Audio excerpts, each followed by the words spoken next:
Hi guys, welcome back. I hope you all are doing super great. So आज हम देखने वाले हैं कि भाई किस तरीके से हम नोड जेएस में राउटिंग परफॉर्म कर सकते हैं। अब राउटिंग क्या होता है, अगर हम इसकी डेफिनेशन देखें पहले, तो routing is the path in which client request talk to applications end points. इसका मतलब क्या है, इसको समझने के लिए हम किसी भी एक वेबसाइट को ओपन कर सकते हैं। अभी मैंने फॉर एग्जांपल यहाँ पे मैंने अभी अमेज़ॉन की जो वेबसाइट है उसे ओपन किया है। अब यहाँ पर आप देखो, मेरे पास डिफरेंट पेजेस हैं डिफरेंट डेटा डिस्प्ले करवाने के लिए, राइट। ऐसे ही हर एक एप्लीकेशन में हमारे पास डिफरेंट पेजेस होते हैं। फॉर एग्जांपल मुझे अपने कार्ट में क्या है वो देखना है तो मैं इस पर क्लिक करूँगी, राइट। अगर मुझे होम एंड किचन से रिलेटेड सामान देखना है मैं इस पर क्लिक करूँगी, ठीक है। एंड देन मुझे वेबसाइट होम्स एंड किचन से रिलेटेड जितना भी उनके पास आइटम है वो डिस्प्ले करेगा, राइट। एंड देन अगेन अगर मुझे मोबाइल से रिलेटेड डेटा देखना है तो मैं मोबाइल्स पे क्लिक करूँगी एंड देन मुझे मोबाइल से रिलेटेड डेटा यहाँ पर देखने मिलेगा। तो अब ये किस तरीके से पॉसिबल हो पा रहा है, ये पॉसिबल हो पा रहा है with the help of routing. यदि आप देखेंगे यहाँ पर, जब भी हम किसी दूसरे पेज में नेविगेट करते हैं तो हमारा जो यूआरएल है वो चेंज होता है, ठीक है। इनफैक्ट यूआरएल की हेल्प से ही हम नेविगेट करते हैं दूसरे पेजेस में। अब देखो, अभी मैं हूँ मोबाइल्स में, अगर मैं क्लिक करूँगी इलेक्ट्रॉनिक्स में तो ये जो मेरा यूआरएल है वो चेंज होगा। फॉर एग्जांपल अगर मैं इलेक्ट्रॉनिक्स पे क्लिक करूँ तो अब आप देखो यहाँ पर मेरा जो यूआरएल है वो फिर से चेंज हो गया है, ठीक है। सिमिलरली अगर हम अपनी एप्लीकेशन में देखें तो अभी हमने क्या लिखा है कोड कि भाई जब भी कोई 3000 पोर्ट पर क्लाइंट आए तो आप उसको रिस्पॉन्स दिखा दो नमस्ते फ्रॉम HTML फाइल, राइट। सो हम जब भी 3000 पे आते हैं तो हमें ये डेटा दिखता है। लेकिन अगर मैं चाहती हूँ कि मैं डिफरेंट यूआरएल पे नेविगेट करूँ, फॉर एग्जाम्पल मैं चाहती हूँ कि भाई अगर मैं स्लैश अबाउट अपना यूआरएल चेंज करूँ, मैं इस तरीके से पाथ दूँ तो मुझे अबाउट से रिलेटेड डेटा डिस्प्ले होना चाहिए, बट मुझे सेम डेटा दिख रहा है। इनफैक्ट अगर मैं अबाउट की जगह फॉर एग्जांपल सर्विसेज डालूं तो भी मुझे सेम डेटा दिख रहा है। ऐसा क्यों हो रहा है? क्योंकि हमने सिनेरियो को हैंडल ही नहीं किया है, राइट। सो हम किस तरीके से राउटिंग परफॉर्म कर सकते हैं, दैट इज़ अगर मैं अपने यूआरएल को चेंज करूँ एंड मैं यहाँ पे स्लैश सर्विसेज पाथ दूँ तो मैं चाहती हूँ कि मुझे सर्विसेज से रिलेटेड जो डेटा है वो दिखे। वो मैं किस तरीके से अचीव कर सकती हूँ नोड जेएस में? तो ये हम अचीव कर सकते हैं with the help of routing, ठीक है। अब ये जो नोड जेएस है उसमें हम राउटिंग दो तरीके से इम्प्लीमेंट कर सकते हैं। एक हम कर सकते हैं with the help of frameworks, जैसे कि एक्सप्रेस बहुत ज़्यादा यूज़ होता है नोड जेएस के साथ। एक हम उसकी हेल्प से अचीव कर सकते हैं, एक होता है बिना किसी फ्रेमवर्क के, जो आज हम देखने वाले हैं, क्योंकि अभी तक हमें एक्सप्रेस नहीं आता है, राइट। तो आज हम देखेंगे कि भाई सिंपल नोड जेएस हम किस तरीके से राउटिंग परफॉर्म कर सकते हैं, अचीव कर सकते हैं। सो एक काम करते हैं, सबसे पहले हम चलते हैं अपने VS कोड में। एंड यहाँ पर अगर आपको याद हो तो मैंने बताया था कि ये जो हमारा रिक्वेस्ट लिसनर फंक्शन होता है वो दो पैरामीटर से एक्सेप्ट करता है। एक होता है हमारा रिक्वेस्ट, जिसमें रिक्वेस्ट से रिलेटेड सारी इन्फॉर्मेशन होती है, राइट।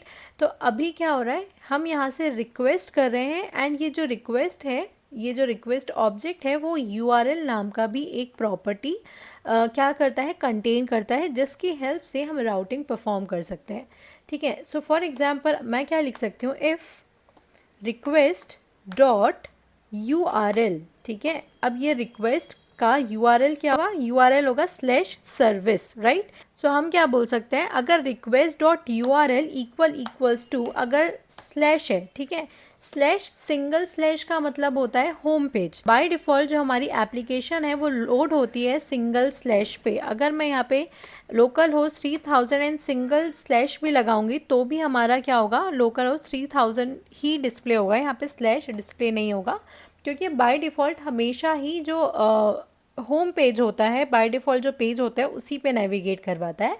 तो हम लिखेंगे अगर request dot URL equal to single slash है तो हम क्या करते हैं, यहाँ से इसको कॉपी कर लेते हैं पहले तो, ठीक है। एंड यहाँ पर पेस्ट करते हैं, नीचे वाला जो भी डेटा है हम उसको हटा देते हैं, हमें नहीं डिस्प्ले करवाना ये सारी चीज़ें। एंड हम बोल देते हैं कि अगर सिंगल स्लैश आ रहा है तो आप बोल दो कि होम पेज, ठीक है, होम पेज। इसके बाद हम बोलेंगे कि भाई एल्स इफ अगर request dot URL is equals to, अगर आपका है अबाउट स्लैश अबाउट तो आप क्या करो, हम इसको फिर से कॉपी कर लेते हैं and let's paste it here. And हम बोलेंगे कि अबाउट पेज, ठीक है। एंड एक काम करते हैं, हम इसको ब्रेसेस के अंदर ही रैप कर देते हैं जिससे हम कॉपी ईजिली कर पाए। एंड अगेन मैं क्या करूँगी, इसको कॉपी कर लेती हूँ एंड इसको पेस्ट करते हैं। And if will say if अगर सर्विसेज है तो आप कर दो सर्विस पेज, ठीक है। एंड इसको हम करते हैं सेव। एंड अब हम करते हैं हमारे सर्वर को restart. So let's restart our server. So server हमारा स्टार्ट हो गया है। मैं अपने पेज को करती हूँ रीलोड। तब आप देखो मैंने बताया था कि जो बाय डिफ़ॉल्ट हमारा ये जो सिंगल स्लैश है वो हमेशा बाय डिफ़ॉल्ट होम पेज पर ही नेविगेट करता है, ठीक है। तो अगर हम सिंगल स्लैश लगाएं या ना लगाएं, हमेशा अगर हमने कुछ नहीं लगाया है तो इट मीन्स वो सिंगल स्लैश ही है, ठीक है। सो हमने यहाँ पर कोड लिखा था कि भाई अगर सिंगल स्लैश आ रहा है तो आप रिस्पॉन्स सेंड कर दो home page with the status code 200। सो देखो अभी क्या है, हमें सही मिल रहा है रिस्पॉन्स। अगर अब मैं चाहती हूँ कि यार मैं अबाउट पेज में नेविगेट करूँ एंड उसका डेटा मुझे मिले, जैसे ही मैंने यहाँ पर स्लैश अबाउट लिखा है तो मुझे अबाउट पेज का डेटा मिल रहा है। एंड सिमिलरली अगर मैं सर्विसेज पेज पर जाऊँ एंड ओके सर्विसेज पेज पर जाने पे ओके एप्लीकेशन हमारी लोड हो रही है। I guess something spelling is wrong और समथिंग। ओके यहाँ पर हमने सर्विस लिखा है, let me copy this. And क्योंकि पाथ का नेम सेम होना चाहिए तभी हमारी कंडीशन जो है वो यहाँ पर ट्रू होगी एंड हमें सर्विस पेज का कंटेंट दिखेगा, ठीक है। सो अगर अब मैं लिख सकती हूँ सर्विस, ठीक है, एंड इसको एंटर करते हैं तो आप देखो मुझे क्या दिख रहा है, सर्विस पेज। ओके अगर मैं कुछ गलत उल जलूल सा कोई पाथ दे दूँ लाइक सर्विसेज दे दूँ, सो उसके पहले मैं क्या करती हूँ, नेटवर्क टैब ओपन करती हूँ, ठीक है। एंड नाउ अगर मैं यहाँ पर सर्विसेज दे दूँ, अरे क्या हो रहा है ये, वेट, सर्विसेज दे दूँ एंड इसको एंटर करूँ तो अब आप देखो ये हमारा क्या दिखा रहा है, पेंडिंग। एंड ये हमारा जो एप्लीकेशन है वो सिर्फ लोड होते जा रहा है, लोड होते जा रहा है, ठीक है। इसका स्टेटस कोड क्या है, पेंडिंग है।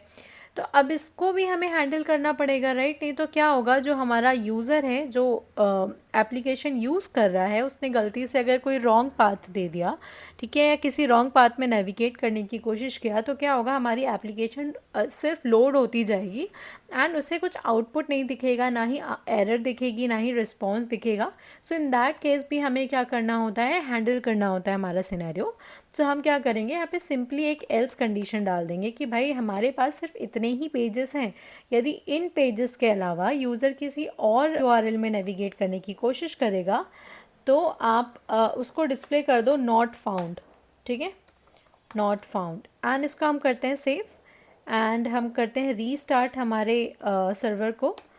So let's go here, let me, हाँ सी, अब मुझे क्या आउटपुट मिल रहा है, नॉट फाउंड, ठीक है। क्यों मिल रहा है, क्योंकि मैंने यहाँ पे कुछ ऐसा यूआरएल दिया है जो मेरा सर्वर नहीं जानता है, ठीक है। सो उसने बोल दिया कि भाई हमें नहीं पता है कि हमें क्या डेटा देना है, इसलिए हमने आपको दे दिया नॉट फाउंड, राइट।